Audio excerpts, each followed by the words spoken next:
Bonjour à tous, nous sommes actuellement au Salon du Bourget. J'ai le plaisir d'être avec Sylvain Rollet. Bonjour Sylvain. Bonjour Constance, Donc, enchanté de vous retrouver. Oui, pareil.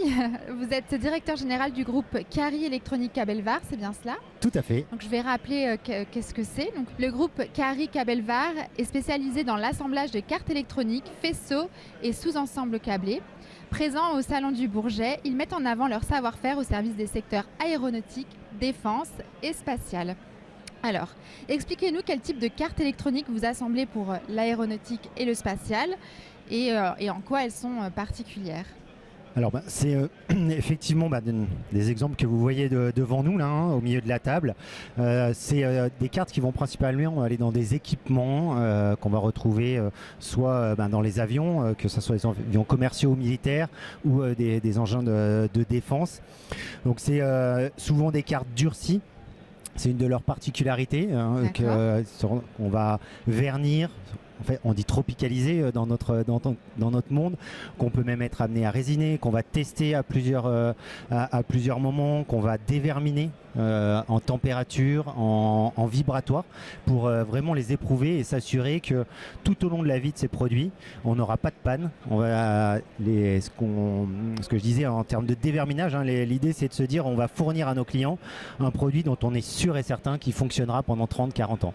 Donc c'est vraiment sur ces enjeux-là qu'on va jouer. Et après nous, nos produits, ils vont se retrouver sur différentes applications, des commandes de vol par exemple, des joysticks, des pilotages de freins dans les avions, les pilotages des flaps aussi sur les ailes. Ça peut être pour les pilotes de chasse, les systèmes de contrôle et de régulation d'air des pilotes de chasse.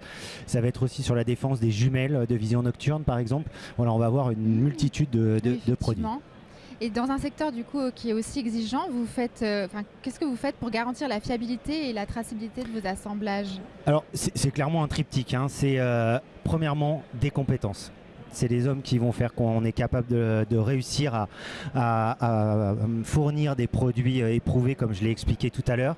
Donc c'est des personnes formées, qui ont des compétences spécifiques, des certifications spécifiques, qui bien sûr ont des compétences métiers, une expertise forte pour être capable de prouver à nos clients qu'on va utiliser le bon process.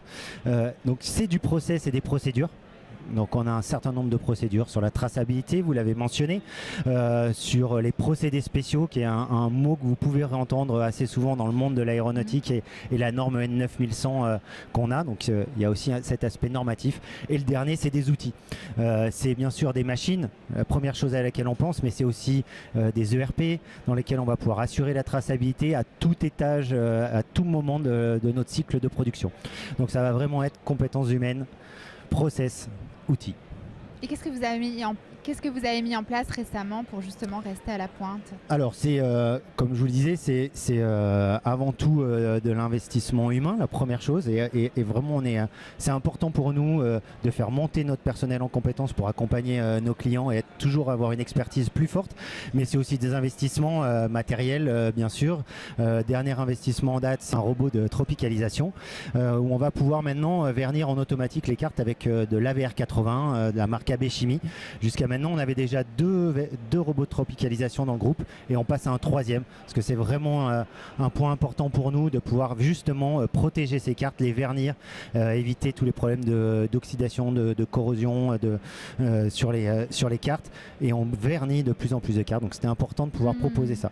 C'est aussi des outils plus liés à l'informatique. Alors bien sûr des investissements sur la cybersécurité, c'est quelque chose qui est important pour nos clients, de se protéger de ce côté-là, parce qu'on sait qu'on est dans un secteur sensible, et puis c'est des couches supplémentaires sur nos ERP pour pouvoir faire par exemple du MES, du Manufacturing Electronic Service, pour être encore plus performant sur la traçabilité à chaque étape de production. Et comment vous accompagnez vos clients en amont, notamment pour le prototypage et l'industrialisation de leurs cartes?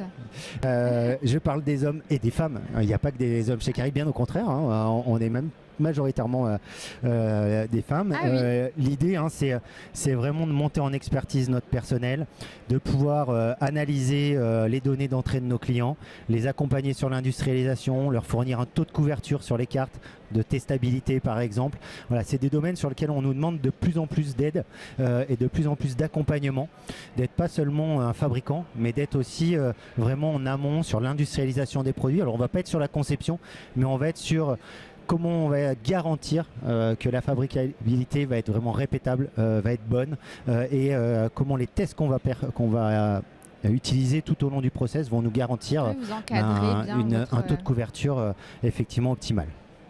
Merci infiniment. Mais de rien, avec plaisir. Et puis je profite des abricots qui sont devant nous pour rappeler que je suis fier d'être drômois et qu'il y a des petits abricots qui viennent de la Drôme tout frais. J'avoue que je les ai goûtés, ils sont assez exceptionnels. On va pas...